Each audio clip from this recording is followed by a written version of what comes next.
같이 묵상 기도 드리심으로 수요 예배를 하나님께 드리겠습니다.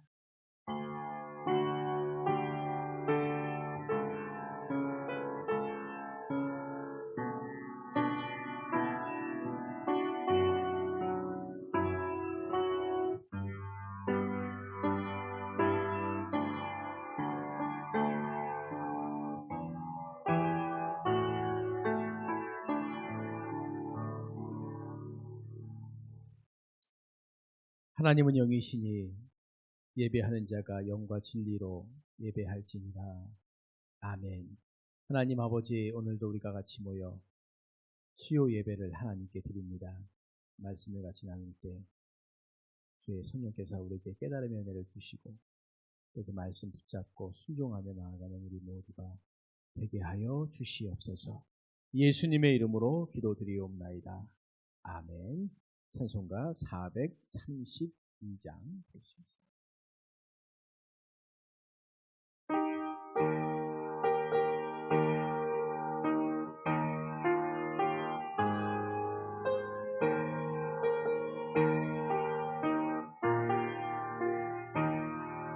흰 물결이 설레는 어두운 바다, 저등대의 불빛도 희미한데 이 풍랑에 배져 항해하는 이 작은 배 사공은 주님이라.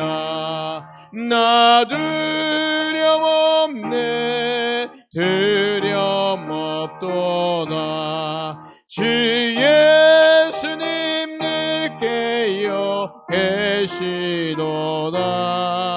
이 흉흉한 바다를 다 지나며 저 소망의 나라에 이르리라.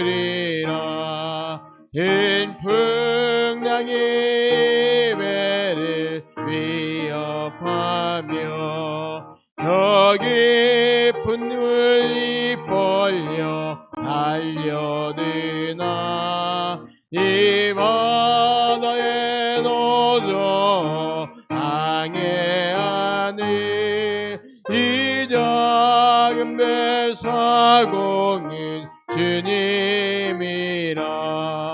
나 두려움 없네, 두려움 없도다. 주 예수님 늦게여 계시도다.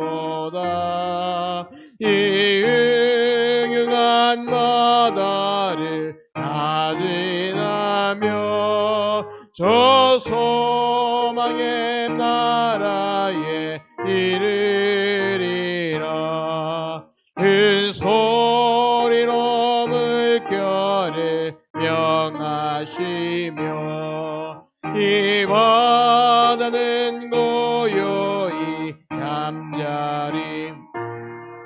저 동력이 환하게 밝아올 때 나주 함께 이 바다 건너가리.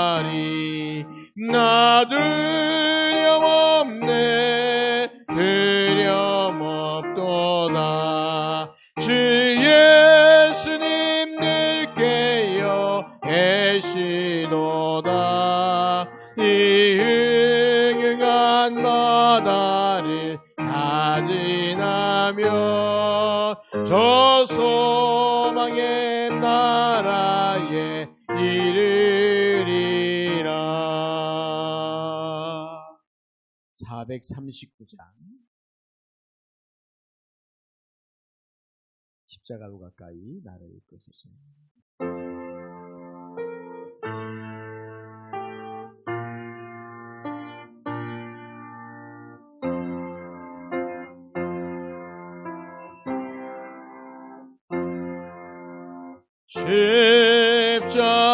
십자가로 가까이 나를 이끄시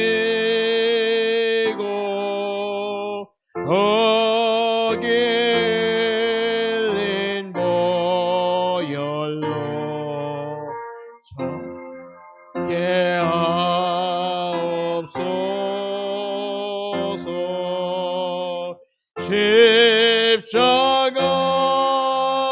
십자가 내안 영광일세.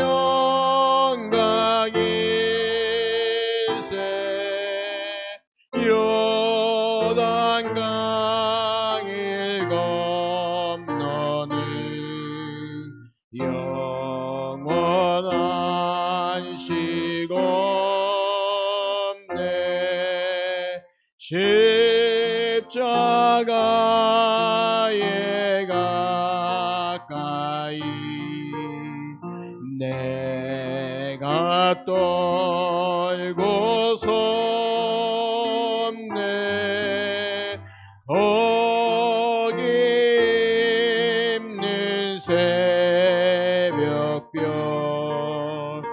내게 비추소이네. 십자가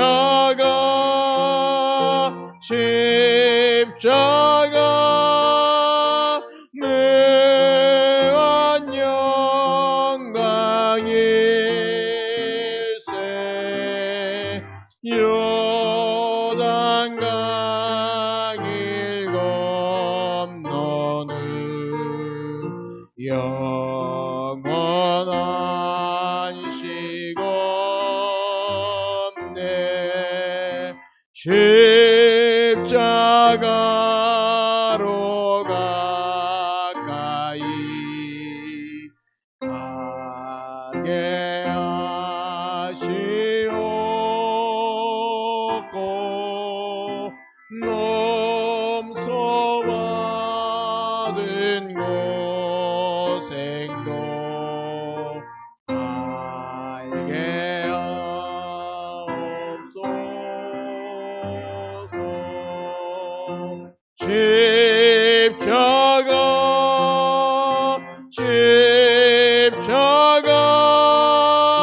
내안 영광일세. 요단강을 건너 영원한 시건대 십자가에 가까이 의지하고 서서 천국에 이를 때까지 항상 머물겠네.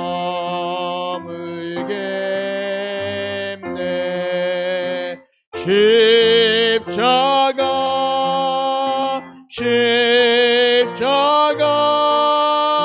무한 영광일세. 요단강을 건너는 영원한 시건대 아멘.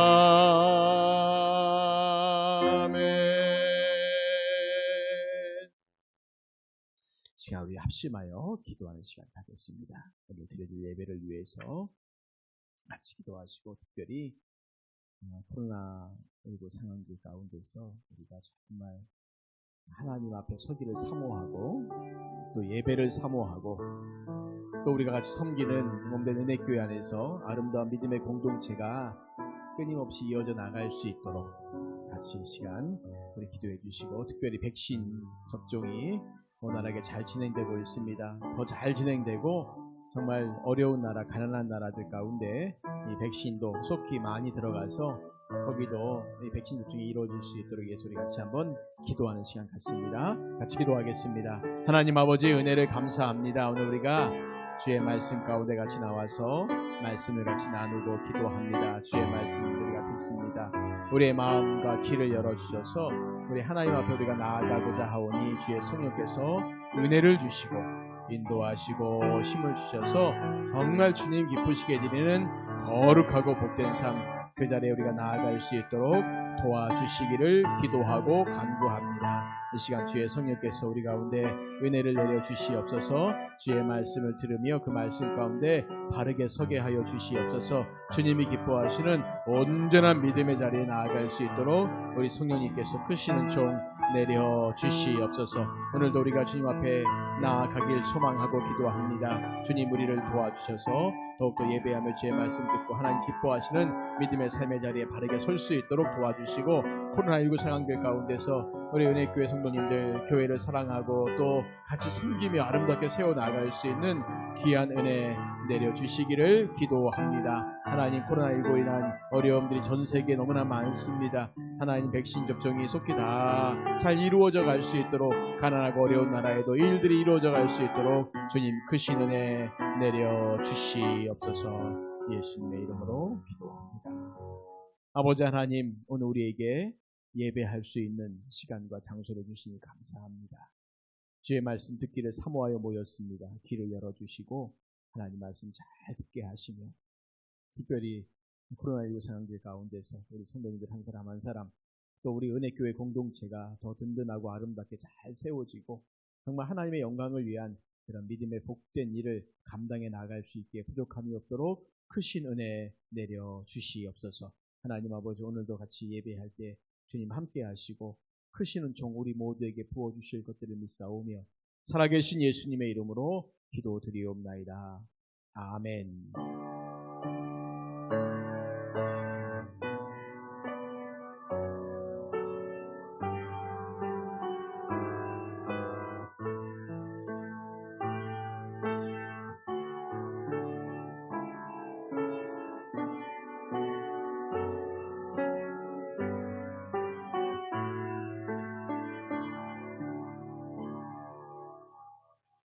하나님 말씀을 같이 보시겠습니다. 하나님 말씀 로마서 8장 9절부터 11절까지 말씀입니다. 로마서 8장 9절부터 11절까지의 말씀 한 목소리로 말씀을 같이 읽겠습니다. 9절부터 11절까지 말씀 읽겠습니다. 시작. 만일 너희 속에 하나님의 영이 거하시면 너희가 육신에 있지 아니하고 영에 있나니 누구든지 그리스도의 영이 없으면 그리스도의 사람이 아니라 또 그리스도께서 너희 안에 계시면 몸은 죄로 말미암아 죽은 것이나 영은 의로 말미암아 살아 있는 것이니라. 예수를 죽은 자 가운데서 살리신 이의 영이 너희 안에 거하시면 그리스도 예수를 죽은 자 가운데서 살리신 이가 너희 안에 거하시는 그의 영으로 말미암아 너희 죽을 몸도 살리시리라. 아멘. 11절까지 말씀입니다. 우리가 성경적 구원론에 대해서 계속 얘기를 하고 있고 네 번째 연합, 그리스도와의 연합, 하나됨에 관한 이야기를 우리가 쭉 나누고 있습니다. 자, 항상 이 표를 보시면 머릿속에 생각하시는 것, 구원은 우리가 흔히 말하는 예수님의 십자가 사건만으로 이루어진 것은 아니다. 물론 가장 결정적인 사건인 건 맞지요. 그러나 그 사건을 이미 계획하셨던 하나님이 계시고 성부 하나님의 계획, 그리고 그 계획을 통해서 우리 한 사람 한 사람을 예정하시고 선택하시는 이런 일들이 있었다는 거죠. 그리고 하나님의 그 계획하신 가운데 성자 예수님께서 이 땅에 오셔서 십자가에 죽으시고 부활하신 그 사건들이 있었고요. 그럼 거기서 끝이냐? 아니잖아요. 그 사건은 이미 벌써 2000년 전에 있었던 사건 아닙니까? 그럼 그 사건이 오늘날 우리에게 무슨 관계가 있습니까? 라고 말할 때 성령께서 성부 하나님의 예정하심과 성자 예수님의 구속하심, 이 두 가지 것이 오늘 나를 위한 것이다 라고 알려주시는 것. 이게 뭐라고요? 이게 성령님의 적용이라는 겁니다.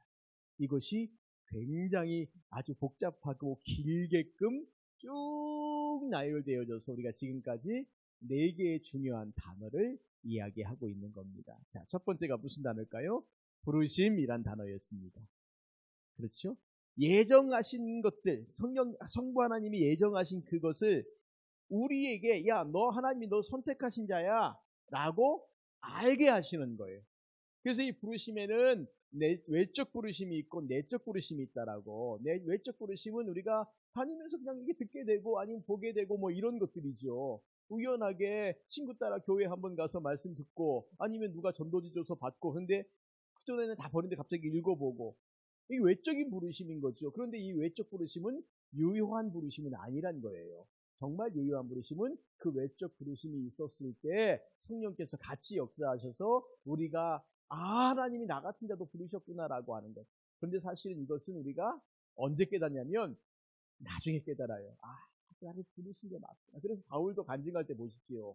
나중에 간증할 때 보면 하나님께서 만삭되지 못하여 난 나 같은 나에게도 이 은혜를 주셔서 내가 죄인 중에 괴수였는데 하나님이 나를 이미 예정하셔서. 그러니까 바울이 말하고 있는 예정은 나중에 그 깨달은 거예요. 그가 하나님 앞에 살다가 나 같은 자도 부르심이 얼마나 큰 은혜인가라는 걸 이걸 알게 된 거죠. 그러니까 이 부르심이라는 것은 그만큼 큰 은혜가 있는 것이라는 겁니다. 두 번째가 중생, 거듭남이었습니다. 부르심을 깨달을 때는 말씀이 우리 속에 심겨지는 거죠.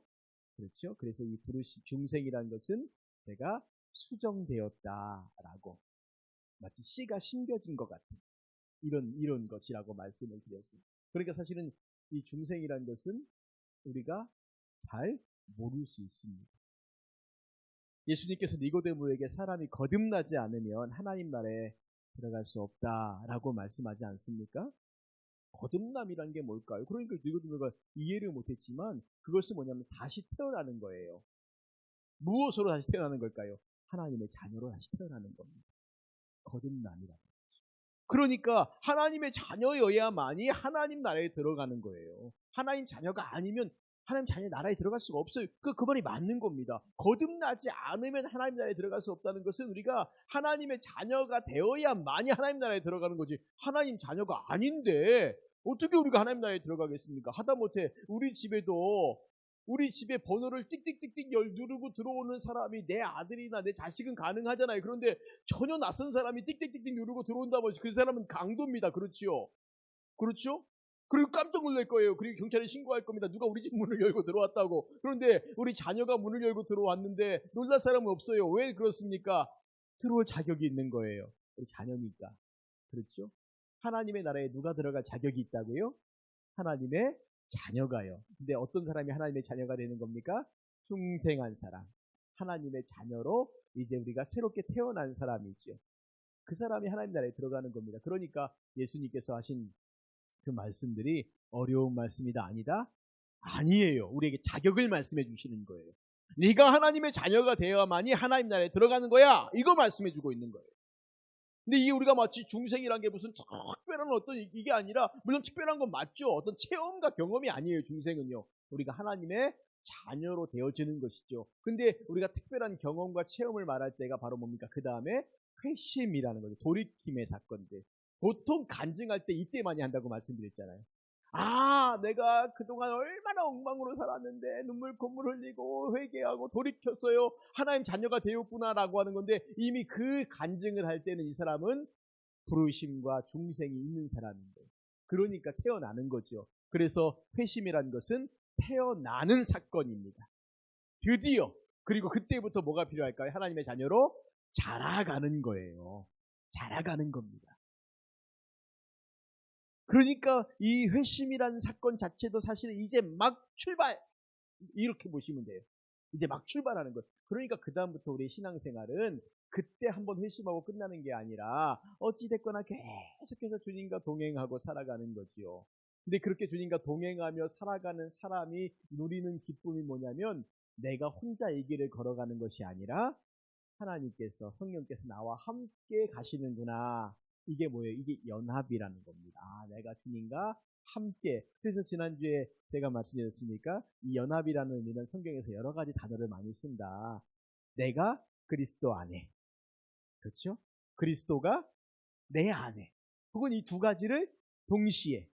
아니면 네 번째는 내가 그리스도와 함께. 그러니까 이런 것들이 다 연합을 표현하는 여러 가지 다양한 말들이라는 거예요. 그러니까 내가 그리스도와 함께, 맞아요. 그리고 내 안에 그리스도께서, 그리스도가 내 안에. 아, 이게 맞죠. 왜 예수님께서 포도나무의 비유를 말씀하시면서 내가 그리스도 안에, 그리스도께서 내 안에 이 말씀을 하시면서 그 사람이 할 수 있는 게 뭡니까? 열매를 많이 맺어요. 왜? 그는 생명력에 있는 자이기 때문에. 생명이 있는 자이기 때문에 열매를 많이 맺는다고. 그런데 그 가지가 포도나무에 붙어있지 아니하면, 하나가 되지 아니하면 열매를 맺을 수 없다니라고 말씀하지 않습니까?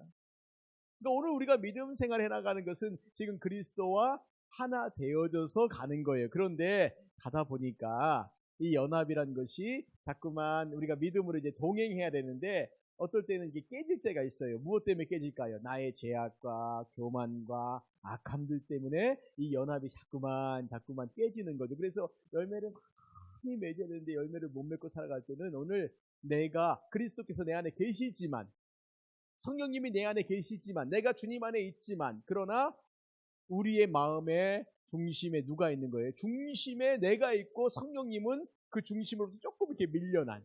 그래서 사도 바울이 로마서 7장에서 말하고 있는 우리 마음에 두 가지의 법이 서로 싸운다. 그래서 날마다 우리가 그 상황 가운데 오호라 나는 공고한 자로다. 이 사망의 몸에서 누가 나를 건져내랴. 이것이 믿음이 없는 사람이 하는 고백이 아니라 이미 믿고 연합되어져서 그래서 주님과 동행하는 이 사람, 성화의 길을 가는 이 사람이 늘 그냥 쭉쭉쭉쭉쭉쭉 가는 게 아니라 오르락 내리락 오르락 내리락. 우리 신앙생활도 그러지 않습니까? 막 은혜 가운데 막 산다가 어느 날 갑자기 목사님 은혜가 떨어졌어요. 그 은혜가 떨어졌어요. 다시 은혜로 회복하고 다시 올라가다가 또 은혜가 떨어졌어요. 뭐 이제 이러면서 이제 오르락 내리락 하는 거잖아요. 그렇지? 이게 뭐예요? 우리 안에 두 가지 법이 막 싸우고 있다는 겁니다. 이미 내 안에 들어와 계셨기 때문에 내 안에 들어오신 성령님은 나를 떠나지 않아요. 내가 너희를 결코 떠나지도 않고 버리지도 않겠다고 하시거든요. 그런데 문제는 뭐냐면 이 안에서 그런 모든 걸 다 드려야 되는데 다 안 드린다는 거예요. 다 맡겨야 되는데. 그래서 전적으로 믿고 의지하라. 그런데 우리가 전적으로 믿고 의지합니까? 안 되죠. 살다 보니까 자꾸만 이런저런 환경이 보고 상황들 보고 그러다 보니까 때로는 두려움도 생기고 염려도 생기고 근심도 생기고 그러는 거죠. 근데 그게 이상하지 않습니다. 그건 자연스러운 일입니다. 그러니까 왜 나는 이렇게 믿음이 없어요? 네, 그건 정상입니다. 베드로 보십시오. 갈릴리 바다를 건너갈 때 풍랑이 막 치는데 주님은 아직 그 배에 없으셨어요. 그런데 이 제자들이 살아보려고 막 어부 출신들이니까 예전에 어떤 비디오를 보니까요, 영상을 보니까 이 갈릴리에서 풍랑을 칠 때 이 풍랑이 거기 뭐 우리가 보통 호수라고 말하지 않습니까? 우리가 생각하는 호수에는 파도가 안 쳐요, 일반적으로. 뭐 충주 가셨을 때 막 파도 치는 거 보셨습니까? 일반적으로 안 치잖아요. 근데 거기는 주변 이 갈릴리 자체가 좀 이렇게 낮아요, 지대가. 그리고 주변에 조금 높은 지역들이 이렇게 있습니다. 그러니까 뭐 이 대류 현상 때문에 이게 뭐냐면 물과 땅이 햇빛에 의해서 먼저 뜨거워지고 먼저 식어지고 뭐 이런 것 때문에 공기도 그렇거든요. 뜨거워진 공기가 차가워진 쪽으로 이렇게 움직여지고 막 이렇게 도는 겁니다. 이렇게 뜨거워진 공기가 위로 슉 올라가면 차가워진 공기가 여기를 채우고 그러니까 바람이 부는 거예요. 그렇게 해서. 근데 이제 이게 반대 현상이 되죠. 물은 더 천천히 식고 땅은 빨리 식잖아요. 그러니까 이번에 물에서 이렇게 뜨거운 공기가 올라가면 땅에서 물이 휙 바람이 부는 거죠. 근데 이게 좀 심해요, 여기는. 왜냐하면 낮에 굉장히 뜨겁기 때문에. 낮에는 굉장히 뜨겁고 밤에는 굉장히 차갑기 때문에 이게 굉장히 심해가지고 풍랑을 칠 때 보면 정말 한 2, 3m씩은 풍랑이 심합니다. 고기잡이 배가 그렇게 큰 배가 아니거든요. 그래서 밤에 잘못해서 풍랑을 만나면, 그래서 우리가 복음서 읽어보면 예수님께서 제자들과 함께 있을 때 밤에 풍랑을 만났던 적이 여러 번 있어요. 그렇죠? 늘 하는 건 아니지만, 왜 그러니까 이 사람들이 밤새도록 고기를 잡는 경우도 풍랑이 안 치니까 가능한데, 어떨 때 풍랑이 칠 때 보면 정말 이 배가 뒤집어져 사람이 죽는. 근데 보세요. 예수님께서 거기를 쭉 걸어오시오. 그러니까 제자들이 깜짝 놀라서 뭐라고 말합니까? 유령인가? 귀신인가? 막 놀래갖고 두려워하고 있는데 주님이 나다, 두려워하지 말라 그러시죠. 베드로가 그때 뭐라고 말합니까? 만일 주님이시거든 나를 명하사 물 위로 오라 하소서. 예수님께서 오라 하시죠. 베드로가요 예수님을 똑바로 쳐다보고 배에서 내려서 물 위를 걸어 예수님께로 갑니다. 그런데 조금 가다 몇 발짝 가다가 정신이 바짝 들었어요. 내가 지금 무슨 짓을 하고 있는 거야? 바다를 보고 파도를 보고 막 이거 보니까 놀래갖고 그 순간에 주님이 안 보이고 주변 환경 보니까 푹 가라앉죠. 예수님께서 물에 빠진 베드로의 손을 딱 잡아주시면서 뭐라고 말씀하세요? 믿음의 작은 자, 왜 의심하냐? 그렇죠. 근데 이게 책망이 아니에요. 그건 오늘 우리들에게 있는 우리가 믿음 생활 하다가 나다 보면 일반적으로 다 겪게 되는 일상적인 삶, 그게 뭡니까? 믿음이 적어지는 거예요. 그러니까 나는 이렇게 맨날 믿음이 이렇게 잘하지 않아요. 예. 또 어떻게 그게 우리의 모습인데? 뭐 늘 우리가 믿음 충만, 성령 충만, 은혜 충만 뭐 이렇게 살아가는 사람이 몇 명이나 되겠습니까? 그냥 계속 오르락내리락 하면서 그 길을 걸어가는 거죠. 그러니까 어떨 때 막 내려갈 때는 정말 그때는 하나님 나를 좀 붙잡아 기도하시는 거예요. 그리고 그 다시 올라가고 회복되기를. 그러니까 막 내려앉을 때 어떤 사람들은 그냥 한두 끝도 없이 내려가요. 그러지 마시라는 겁니다. 그때 빨리 이 브레이크를 잡아야 돼요. 그래서 다시 위로 천천히 올라가야지. 그때 그냥 어떤 사람은 아유 믿음을 떠나서 한 10년, 20년 동안 떠나 있는 사람도 있습니다. 한번 그렇게 믿음의 침체를 겪는 사람 가운데 너무 그렇게 길게. 근데 그때 내 안에 계신 성령께서 근심하시는 거예요. 아, 그때도 나를 버리셨습니까? 아니야, 나는 너를 떠나지 않았어. 다만 네가 나의 존재를 잊어버리고 있는 거지.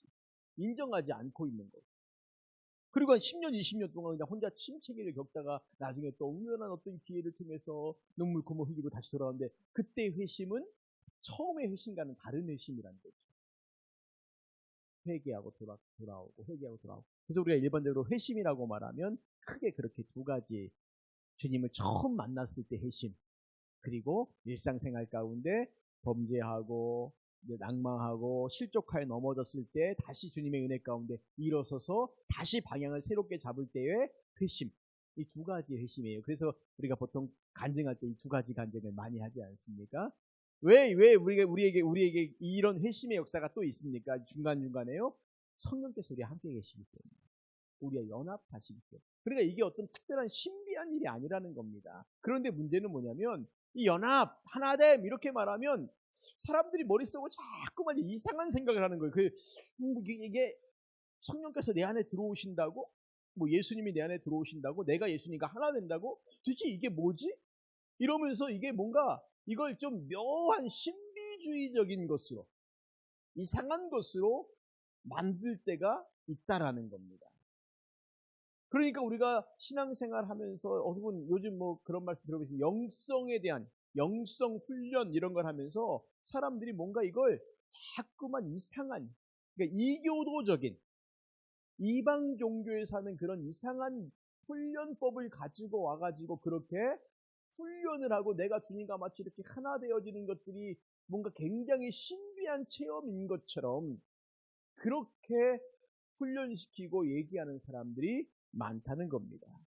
신목사님 50번 이렇게 좀 넘겨주십시오. 우리가 경계해야 할 신비주의 영성운동은 뭐가 있는가? 그 부분을 좀 넘겨주시면 될 것 같습니다.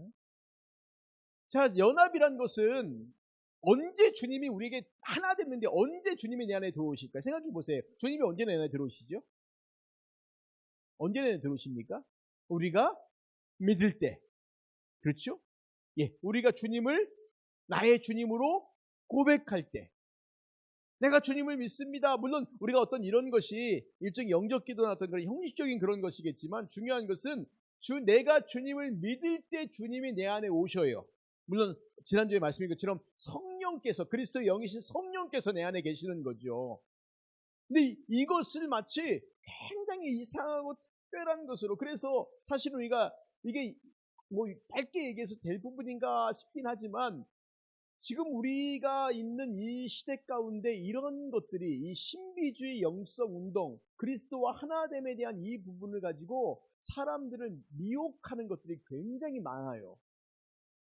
특별히 요즘 유튜브 영상이나 뭐 이런 것들을 가지고 우리가 그리스도와 하나됨이 무엇이냐, 하나님의 뜻을 아는 방법이 무엇이냐, 뭐 이런 것들 가지고 사람들을 좀 이교도적인 방법으로 훈련시키는 이런 일들, 아니면 묘하게 섞여가지고 이 경계를 아슬아슬하게 해가면서 이게 뭔가 좀 문제가 있는 것처럼.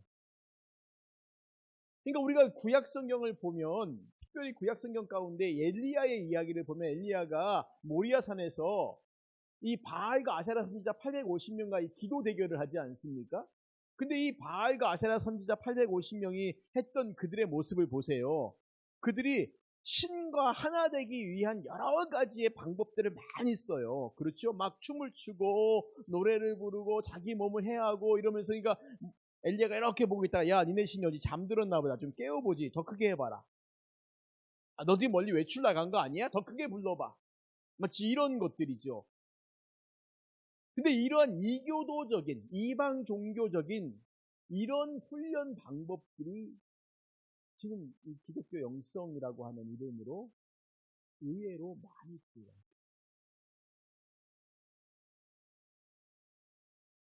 그러니까 우리가 하나님 말씀대로 정확하게 보고 순종하고 나아가는 게 아니라 자꾸만 저것도 괜찮아 보이네? 이것도 괜찮아 보이네? 아이 뭐 꽁 잡는 게 매지, 옛날에 그런 말 있지 않습니까? 뭐로 가도 서울만 가면 되지. 뭐 어쨌든 이렇게 저렇게 해서 이 사람 뭐 신앙생활 잘하면 되는 거 아니에요? 라고 해서 자꾸만 이런저런 방법론적인 것들을 갖고 들어온다는 겁니다. 왜냐하면 이게 하나님 말씀에 대한 바른 훈련이 되어 있지 않기 때문에 자꾸만 그런 것 갖고 뭔가 우리가, 여러분 성경은 굉장히 신비한 책일까요? 아니면 우리가 일상적으로 알 수 있는 그런 상식적인 그런 책일까요? 신비한 책이 아니에요. 여러분 오해하지 마십시오. 마치 성경을 우리가 이렇게 보면서 우리가 알지 못한, 여기 써 있는 말 말고 이 속에 뭐 다른 뜻이 숨겨져 있나? 우리 보통 이 뭐 다른 어떤 이방 종교의 책들은 그런 것들이 많지 않습니까? 신비한, 마치 뭐 미래를 예언하고 있는 듯한. 그래서 어떤 사람은 성경 읽을 때도 그렇게 읽은 사람도 있었어요. 이 성경에 혹시 우리가 알고 있는 이 말 말고 숨겨져 있는 다른 말이 있지 않을까? 우리 한글 성경 말고 히브리어 성경 같은 경우는 글자가 다 붙어 있어요. 그러니까 지금 갖고 있는 히브리 성경은 나눠져 있지만 초기에 원래 히브리 성경은 그렇게 붙어 있어요.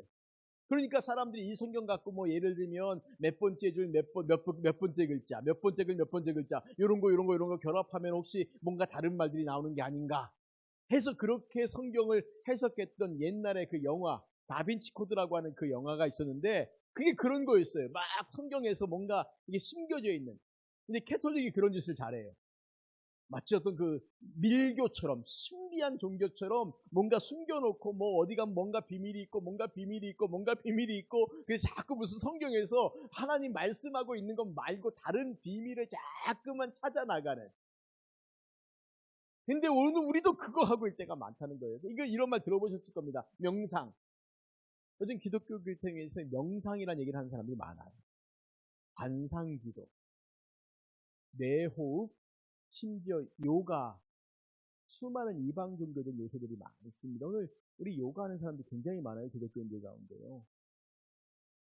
요가할 때, 나는 인도 힌두교를 믿는 게 아니라 요가를 통해 운동하는 거예요 라고 말하죠. 그렇죠. 그런데 제가 예전에 그런 말씀 드린 적이 있지만, 요가라고 하는 이 몸 동작 있잖아요. 막 이리 꼬고 저리 꼬고 막 비비 꼬는 거. 그러니까 사실은 몸이 부드러워지고 운동도 되고 이게 맞습니다. 맞기는요. 그런데 요가에 그런 동작들이 왜 나왔느냐라는 거예요. 왜?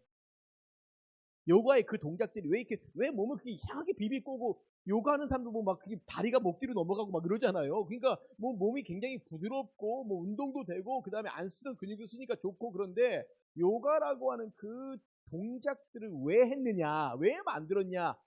힌두교의 수행자들이 신과 접촉하기 위한 그런 방법으로 했던 게 요가 수행이에요.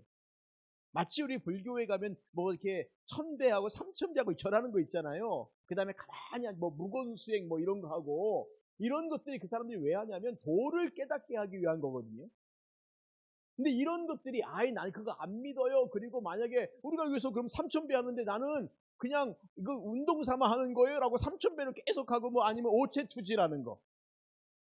불교나 혹시 라마 같은 데서 보면은 그 히말라야 산맥 넘어가는 이런 오체투지하는 사람들 아마 수행자들 보셨을 건지 모르겠습니다. 예전에 KBS에서 차마고도라고 하는 그런 그 다큐멘터리를 통해서요, 몇 사람이 정말 그 한겨울에 히말라야 산맥을 이렇게 하면서 티벳에 어디까지 가는.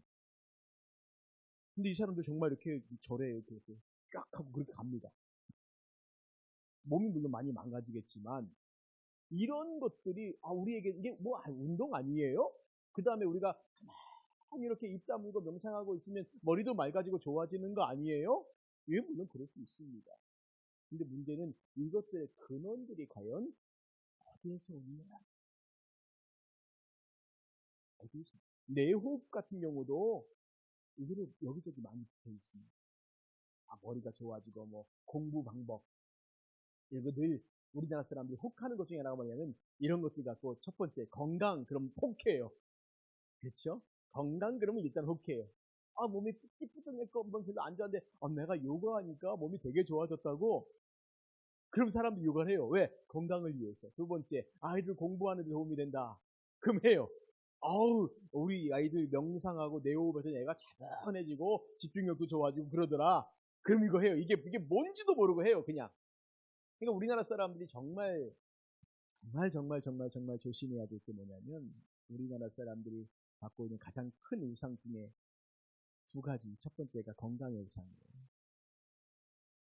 우리나라 사람들 건강에 좋다 그러면 못 먹는 게 없지 않습니까? 다 먹잖아요. 웬만하면 다 먹고 웬만하면 다 해. 뭐가 건강에 유행이다. 한때 우리나라 까마귀들이 멸종될 뻔했어요. 까마귀가 뭐에 좋다고 하니까 그냥 까마귀 다 잡아먹고, 그 다음에 뭐가 몸에 좋다 그러면 그냥 TV에 한번 뭐가 몸에 좋다 그러면 그게 아주 그냥 싹 그냥 품절될 정도로. 이 건강의 우상이 정말 조심하셔야 합니다. 두 번째는 자녀의 우상이에요. 애들 공부에 도움 된다 그러면 그냥 뭔지도 모르고 해요. 다 해. 이거 했더니 누가 애기가 성적이 올랐다 그러면 그때부터 미쳐요. 미쳐요. 그게 정말 이게 하나님이 기뻐하시는 건가, 이게 신앙적인 건가, 이게 성경적인 건가, 뭔가 좀 그런 고민할 필요가 없어요. 왜냐하면 그 우상이 너무 커요. 건강의 우상이 너무 크고 자녀에 대한 우상이 너무 커요. 그러니까 이 두 가지만 있으면 그냥 아무것도 생각 안 해. 그러니까 이교도적인 그런 것들이 스그머니 그렇게 들어와서 내호흡하면은 뭐 명상하면은 아이들 머리가 맑아지고 집중력도 좋아지고 공부도 잘한다 그러면 그냥 그게 뭔지도 모르고 시키고, 요가하니까 건강이 좋아진다면 이게 뭔지도 모르고 그냥 하고 그냥 열심히 하고. 한때는 이 요가에 대한 경계를 많이 했는데 요즘은 또 별로 안 하니까 사람들이 그냥 일상적으로, 요즘 뭐 TV에 보시면 그게 너무 많이 나오잖아요. 이런 부분들인 거죠. 그래서 보십시오. 이게 딱 앉아가지고 이게 사람들이요, 이 길을 찾아가는데 막 길이 꼬불꼬불 어디로 가야 되는지 모르겠고 정신도 없어요. 근데 이제 자기가 그 명상을 통해 뭔가 길을 찾는다고 하는 거예요. 지금 이렇게 있으면서 뭔가 진리를 추구하고. 여러분, 최소한 성경에서는 어떠한 우리의 믿음의 선배도 명상을 통해 가지고 하나님의 뜻을 알아본 사람은 없습니다. 그 사람은 뭐였나요? 기도했어요. 그리고 하나님 주신 말씀을 봤어요. 근데 이 명상은 그냥 이렇게 탁 해서 자기 머릿속에 우주를 만드는 겁니다. 그 우주를 만들어서 거기서 뭔가, 그래서 이제 뭐 이런 복잡한 그림을 그려놓고 뭐 이렇게 탁 앉아갖고 뭐라고 말하면서 그래갖고 뭔가 길을 찾고 뭐하고 정신없는 이런 일들. 근데 여기에 불교적인 요소, 힌두교적인 요소, 그 다음에 또 어떤 이방적인 사파적인 이런 요소들이 굉장히 많이 들어가 있어요. 특별히 불교와 힌두의 요소가 굉장히 많이 들어와 있습니다. 사람들이 여기 있는 게 뭔가 좀 멋져 보이고 괜찮아 보이고 훌륭해 보이고, 물론 우리가 너무나 많은 말을 하는 것이 좋지는 않습니다. 어느 정도 입을 다물고 있으면 다물고는 괜찮은 적이 있어요. 근데 이렇게 해서 진리를 찾을 수 있느냐. 그래서 단전호흡법 이런 거 있잖아요. 그렇죠? 그렇게 하면 또 건강에 좋아진다고 하면 또 열심히 또 단전 호흡을 또 해요. 막 해가지고 뭔가 끌어올려갖고 뭔가 이렇게 해가지고 예. 또 보십시오. 진정한 나가 되는 창조적 사랑의 뇌 그래갖고 뇌 호흡이나 뇌를 개발하는 뭐 이런 것들 굉장히 많아요. 그 다음에 보십시오. 관상기도라고 해서 음제기도 흔히 말하는 어떤 그 침묵기도하고 비슷한 겁니다. 수도원에서 했던 것들이에요. 근데 우리가 참 안타까운 게 뭐냐면 우리가 기도할 때 하나님의 뜻을 구하는 방법의 핵심은 뭐냐면 하나님 말씀 우리 인에게 주신 말씀이거든요. 이것을 중심으로 했는데 이런 걸 뭐냐면은 이렇게 해가지고 자기가 뭔가 깨달으면 하나님 나에게 말씀해 주셨다고 합니다. 뭔가 깨달음이. 여러분 우리의 깨달음이 하나님 말씀에 우리에게 이미 주신 말씀에 어긋나는 깨달음이라면 그건 우리가 깨달은 게 아니라 우리 생각이 내면의 생각이 나오는 것들이에요. 그러니까 기도할 때는 항상 말씀과 기도가 병행되어질 때 이게 진정한 기도가 나오는 거죠. 그냥 내가 기도하고 그냥 내 기도 제목하고 기도할 때 보면 그 기도 제목에 뭐가 나오냐면 대부분 다 나의 소원들이 나와요. 여러분 기도는 나의 소원만을 아뢰는 것은 아닙니다. 근데 우린 대부분 기도한다 그러면 뭐예요? 하나님 뭐가 필요하고요? 뭐가 문제고요? 뭐가 해결돼야 되고요? 우리 자녀들 위해 기도할 때도 매일 그렇게 기도하지 않습니까? 우리 아이가 뭐가 시험 봐야 되는데, 우리 아이가 뭔가 지금 뭐가 문제가 있는데, 뭐 이런 문제들인 거죠. 그러니까 기도할 때 우리의 기도의 내용들이 잘못하면 대부분 다 내 생각들을 열심히 얘기하고 있는 것이고, 내가 바라고 내가 원하는 것을 구하고 찾는 이런 일들만을 우리가 기도하고 있는 것이라는 거예요. 근데 이 관상기도는 그러면서 더 여기 보시면 하나님께 대한 애정어린 집중이다. 그래가지고 하나님을 쫙 우리가 바라보고 있어요. 아니 하나님 어디 계신데요? 말씀으로 우리가 하나님 만나야죠. 우리에게 이미 주신 말씀인데 아니 그게 아니라 그냥 이렇게 혼자 계속 묵상을 해요. 가만히. 그럼 하나님 우리에게 뭔가 말씀해 주신다고. 제가 이렇게 말씀드린 것이 다 나쁘다는 게 아니에요. 그게 필요할 때가 있어요. 그런데 이런 것들이 대부분 출발이 이교도적인 것들이 많다는 겁니다.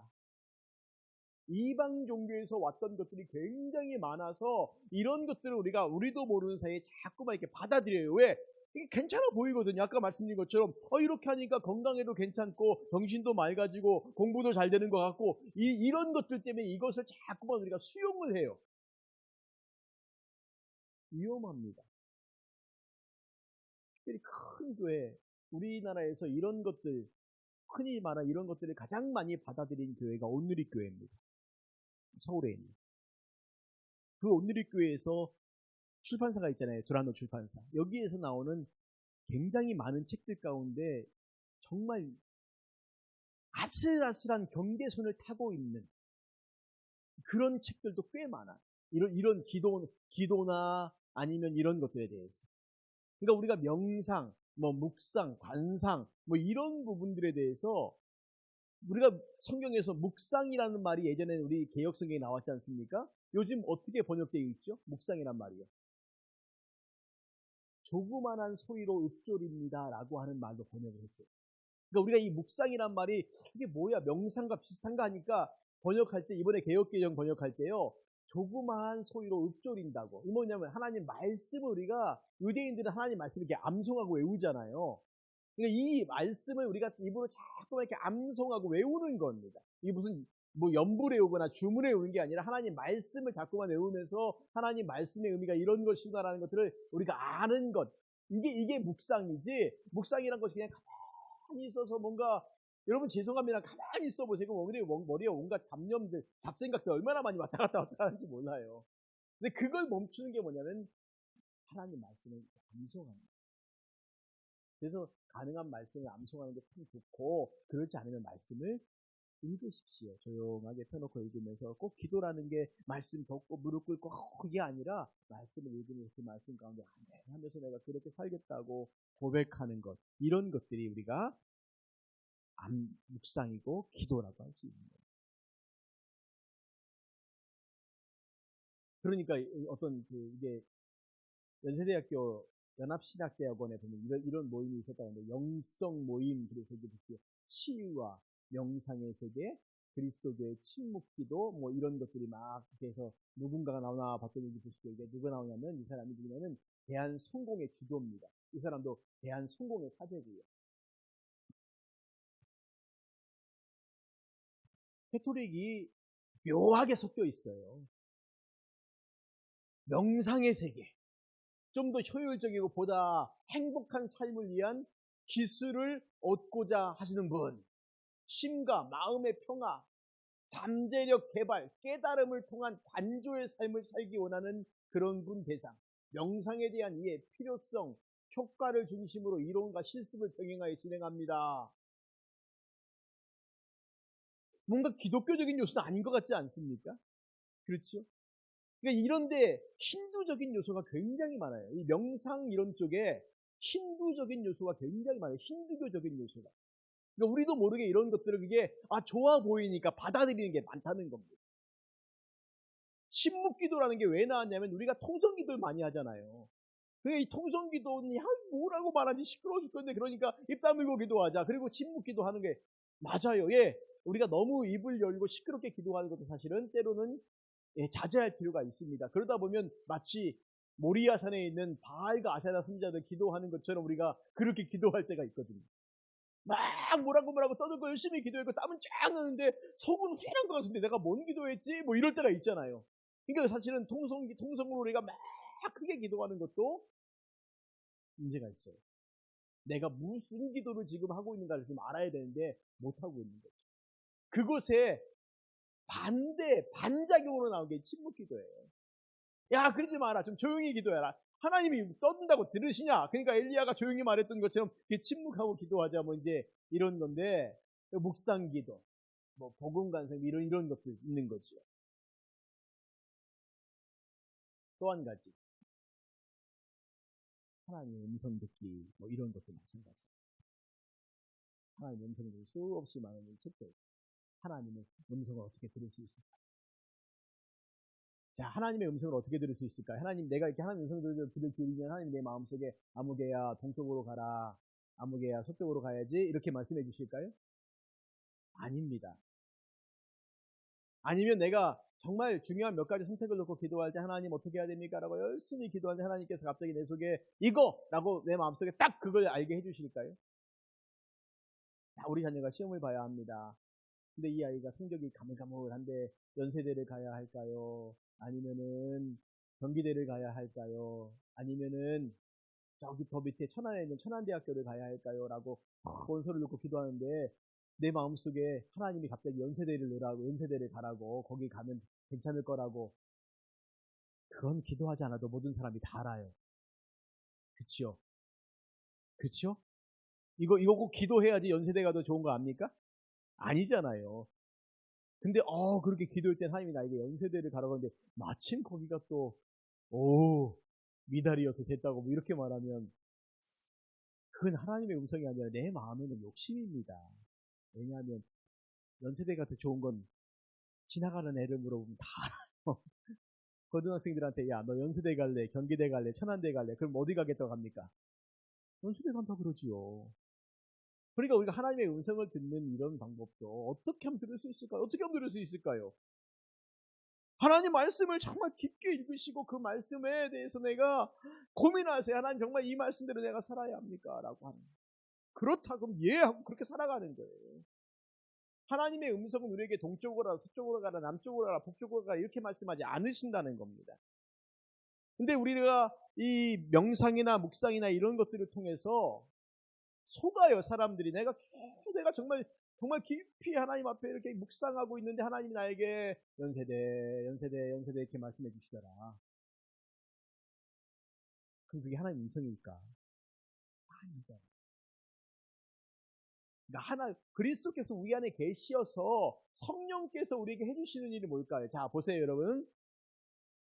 예수님께서 제자들에게 내가 올라가는 것이 너에게 유익이다라고. 그렇죠? 말씀하셨어요? 내가 올라가면 누가 오신다고 말씀해 주실까요? 보혜사 성령께서 오신다고 말씀해 주셨어요? 보혜사 성령이 오셔서 너희에게 무슨 일을 해주신다고 말씀하십니까? 내가 너희에게 한 말을 기억나게 하고 깨닫게 해주시고. 그러니까 성령께서 오셔서 하신 말씀은 이름 뭐냐면은 전혀 다른 새로운 이야기를 주시는 게 아니라 하나님 말씀 우리에게 기억나게 하고 깨닫게 하셔서 우리가 이렇게 살아가야 되는구나, 성령님 나에게 힘주세요라고 하는 그 마음을 가지고 살게 한다는 거예요. 예수님께서 제자들에게 동쪽으로 가라, 서쪽으로 가라, 남쪽으로 가라, 연세대 가라 라고 말씀하지 않으신다는 거죠. 그렇죠? 이미 우리에게 주신 말씀을 깨닫지 못할 때 이게 무슨 말씀일까라고 고민할 때 성령께서 여러 가지 방법을 통해서, 목사의 설교를 통해서나 아니면 다른 좋은 책들을 통해서나 아니면 정말 이게 그런 것이구나. 그래서 성경은 연구하는 거예요. 읽고 연구하고, 베레아 사람들처럼 이것이 그러한가 연구하고. 그런데 사실은 우리의 능력들이 이것들을 다 연구하여 알기가 부족하지 않습니까? 그러니까 목회자가 있고 신학자가 있고 그들이 쓴 책들이 있고, 난 그것도 못 읽겠어요. 그러니까 목사들이 또 이 말씀을 풀어서 설교를 하는 것이고, 이게 이런 의미입니다. 이게 저런 의미입니다. 우리가 그럼 이렇게 살아야 하지 않습니까? 라고 하는 것이고. 그러니까 하나님의 음성은 그렇게 듣는 거예요. 근데 신의 음성을 듣는다, 이제 하나님이 아니라 신의 음성을 듣는다 할 때 이방 종교가 어떻게 합니까? 계속 신을 부르잖아요. 어떻게 해야 됩니까? 알려주세요. 이렇게 하니까 신의 음성을 들었다라고 착각을 하는 거예요. 하나님의 음성도 그렇게 듣는다고 생각해요.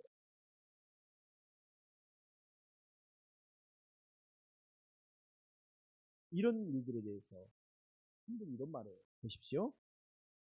관상기도는 침묵기도에서 파생된 새로운 양태의 이방 종교의 인본주의적 기도 형태이다. 초월적 명상행위와 그 차이가 없는 인본주의, 신비주의, 신영지주의, 뉴에이지로서 장차 종교다원주의와 맥을 같이 하게 되는 비성경적 흐름을 막을 수가 없게 될 것이다.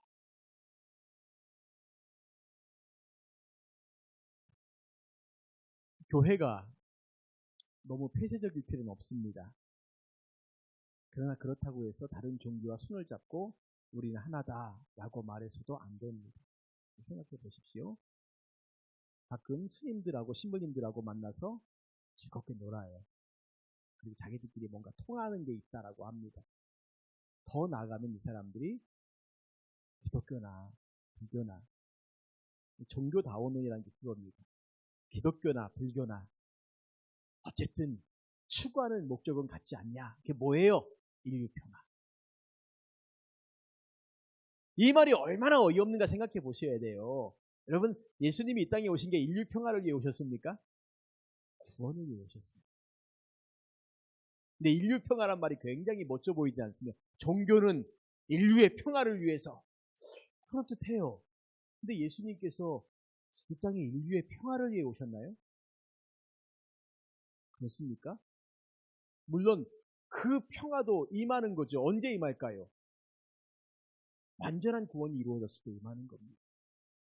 그래서 어린 양이 사자와 함께 뛰어놀고 어린아이가 독사굴에 손을 넣어도 독사가 물지 않는 이런 에덴의 회복이라는 것은 완전한 구원이 이루어졌을 때 가능한 것이지, 무슨 인류 평화가 몇 사람 모여갖고 우리 평화를 위해 뭐하고 이런다고 되는 게 아니라는 겁니다.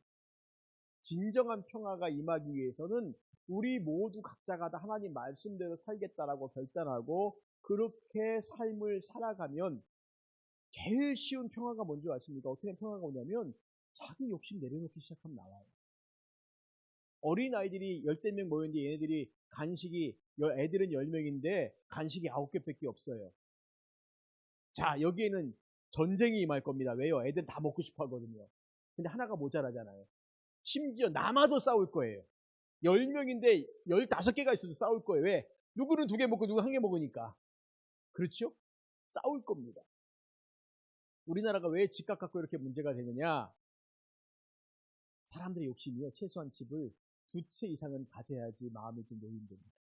1인당 2채씩은 있어야지, 한 채 갖고는 마음이 안 놓이는데 2채 있어요, 2채. 사람들 어떻게 특채시 다 갖습니까? 그러니까 자꾸만 이 집에 대한 욕심들이 막 생긴다는 거죠. 그럼 언제 평화가 임할까요? 보세요. 9개밖에 없어요. 아이는 10명입니다. 어떻게 하면 여기 평화가 임할까요? 누군가가 나 안 먹어도 괜찮아. 나 양보해.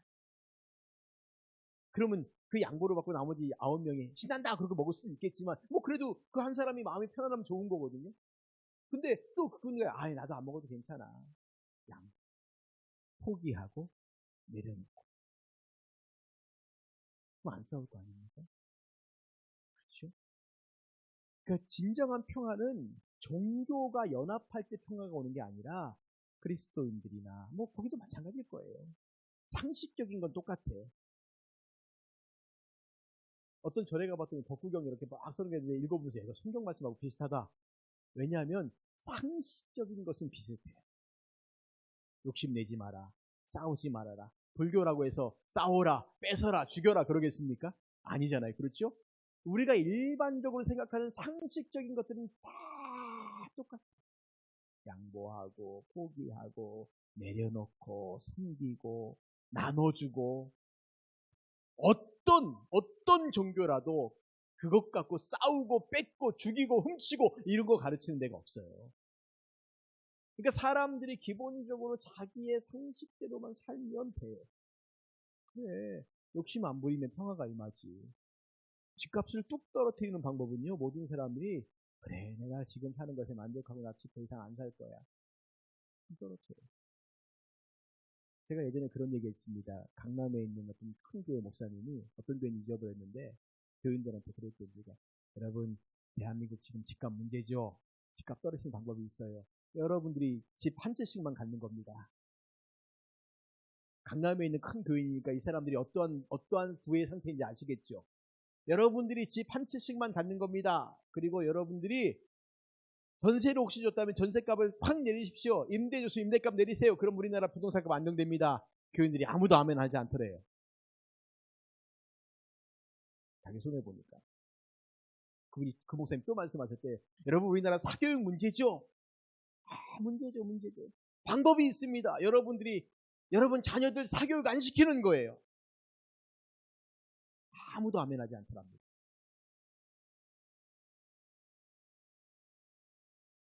방법은 쉬워요. 안 하는 거예요. 근데 뭘 갖고 뭐 해봤자 뭐 의미가 있겠습니까? 대부분 이런 식의 이 그리스도와 연합되어졌다는 것은 사실은 바울이 말한 것처럼 나는 죽고 그리스도가 살아계시는 연합이라는 것은 내가 드러나고 나타나는 게 아니거든요. 결국은 나는 죽고 그리스도가 살아계시는 것, 이게 진정한 연합의 모습인데 이게 아니라 자꾸만 나의 욕심을 이루고 나의 욕망을 이루기 위한 것으로 이것들은 종교들을 활용하면 그건 종교가 아니에요. 그건 싸움밖에 날 수가 없는 겁니다.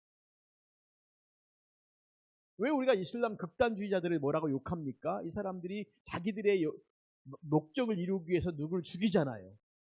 그러니까 이슬람 극단주의자가 문제인 겁니다. 그런데 이슬람만 극단주의자인 게 아니라 기독교도 극단주의자가 있어요. 불교도 극단주의자가 있고요. 힌두교도 극단주의자가 있고. 이 사람들은 종교를 이용하는 사람들이에요. 미국에서 흑백 차별을 누가 제일 많이 하지 아십니까? 기독교 극단주의자가 해요. 한때 지금도 있지만 그 KKK단이라고 하는 이 백인 우월주의자들, 그래서 막 흑인들, 유색인종 막 죽였던 이런 사람들이 전부 기독교인들이에요. 이거 얼마나 웃긴 겁니까, 그게. 그리스도와 연합되었다는 것은 내가 죽는 거예요. 내가 죽는 거. 근데 내가 안 죽고 내가 살아있으니까 자꾸만 내 욕망이 살고 내 가치관이 살고 내 주장이 살고 내 욕심이 사니까, 그러니까 자꾸만 이게 다른 거 쓰려고. 뭐가 의미가 없죠. 비성경적으로 결국 계속 가는 겁니다. 그래서 보세요. 읽어보겠습니다. 시작. 성경에서 말하는 그리스도와의 연합은 단순한 감정적으로 느끼는 일체감이 아니에요. 내가 하나 되었네. 그런데 관상기도나 묵상이나 명상이나 이런 모든 것들은 마치 그런 기분을 느끼는 거예요. 내가 신과 하나 된 느낌. 어떻게 우리가 알아요? 하나님과 하나 된 느낌이. 감정적으로 느낀 게 아니라니까요. 성경에서 말하는 그리스도와의 그 연합은 성부 하나님의 예정에 뿌리를 두고 있고 그 근거는 그리스도의 구속 사역이라는 겁니다. 결국 여기까지만 보겠습니다. 같이 읽겠습니다. 시작. 그리스도와 우리의 연합은 예수님의 구속사역의 바탕 위에서 성령님께서 이루시는 것이다. 내가 노력한다고 되는 게 아니에요. 성령께서 내 안에 들어오시고 나는 죽고, 성령님이 살아계시고 맡기고, 물론 여기서 내가 노력한다라고 하는 것이 나는 아무것도 안 하는 게 아니라 내가 노력한다고 해서 내가 마치 신과 하나 되는, 신과 합일되는 이런 일들이 이루어지는 게 아니라 나의 노력은 뭡니까? 내려놓고 포기하고, 물론 그것마저도 성령님이 우리에게 주신 은혜예요. 내려놓고 포기하는 것도 내 힘으로 어떻게 내려놓고 어떻게 포기합니까? 아까 말한 것처럼 10명인데 먹을 게 9개밖에 없어요. 그럼 이거 누가 먹냐? 누가 안 먹냐? 아니면 10명인데 먹을 게 2개밖에 없어요. 그럼 이거 누가 먹냐? 이런 고민들 가운데 그게 뭐 우리의 노력으로 난 안 먹을 수 있어 뭐 되겠습니까? 내가 당장 배가 부르면 상관없지만 나도 그거 안 먹으면 지금 죽을 것 같은데 먹을 거요? 예. 물이라고 생각해 보세요. 너무너무 지금 더운데 물이 딱 한 모금밖에 없어요. 근데 목마른 사람은 3명입니다. 이거 누가 먹어야 될까요? 나눠 먹으면 이거 의미도 없어. 한 사람이 먹어야 그나마 좀 나을 것 같아요. 그럼 어떻게 해요? 쉽지 않은, 우리의 노력으로 되는 게 아니라니까요. 그런 우리가 말씀드렸던 양보나 포기나 자기 내려놓음이나 헌신이나 이게 되는지 아십니까? 자기 힘으로. 성령께서 우리 안에서 역사하시고 우리가 우리 자신을 드리고 또 드리고 또 드리고 이런 삶을 우리가 살아갈 때, 그럴 때 그리스도와 내가 하나 되었다. 내가 하나님의 자녀로 이제 그 삶을 걸어가는 것. 하나 되지 않으면 우리가 절대 성화의 길을 걸어갈 수가 없습니다. 하나 되셔서 성령께서 우리의 삶을 그렇게 끌고 가시는 것.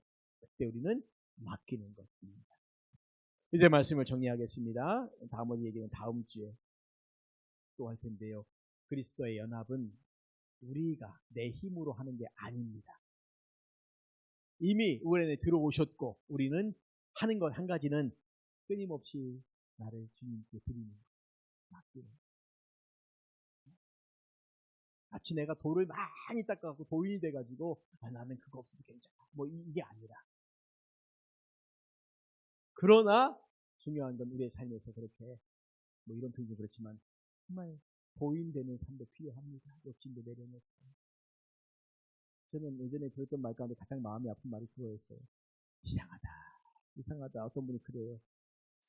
그 스님들 가운데 쓰는 나이가 많으시고 머리가 또 그런 분 가운데 얼굴이 너무나 평안한 분들이 많은데 왜 목사님들은 이렇게 나이가 들어가고 은퇴 시점이 다가갈수록 욕심을 부리면서 이렇게 무섭게 생겼는지 모르겠다고. 이게 목사님들이 이렇게 무섭게 생겼대요. 나이가 들면 들수록. 그래서 그 말을 들으면서 저거 참 왜 목사들은 나이가 들면서 무서워질까? 스님들은 나이가 들면서 점점 더 온화해지는 것 같은데 왜 목사님들은 나이가 들면서 점점 더 이렇게 괴상한 노인네가 돼갈까? 그러시면 안 됩니다. 우리 장로님들도 나이가 들면서 좀 더 이렇게 좀 부드러워지고, 권사님들도 나이가 들면서 좀 이렇게 부드러워지고, 정말 너무너무 좋아 라고 하는 느낌. 우리 그리스도인이 사실은 그런 느낌이 있어요. 그 사람 만나면 난 너무 좋아. 근데 교인이래. 좋잖아요. 근데 그냥 맨날 인상 쓰고 있어요. 죄가 많아서 그런가? 죄 회개가 많아서 그런가? 우리가 자꾸만 훈련하는 겁니다. 물론 이 훈련과는 다른 훈련이에요. 아까 뭐 관상, 멱상, 묵상 근데 오히려 희한하게요. 그런 훈련을 많이 한 사람도 얼굴이 편안해 보여요. 그러니까 우리가 자꾸 미혹되는 겁니다. 거기에. 우리가 하나님 말씀 앞에서 그 말씀대로 살면서 그만 나를 내려놓고 하나님께 드립니다.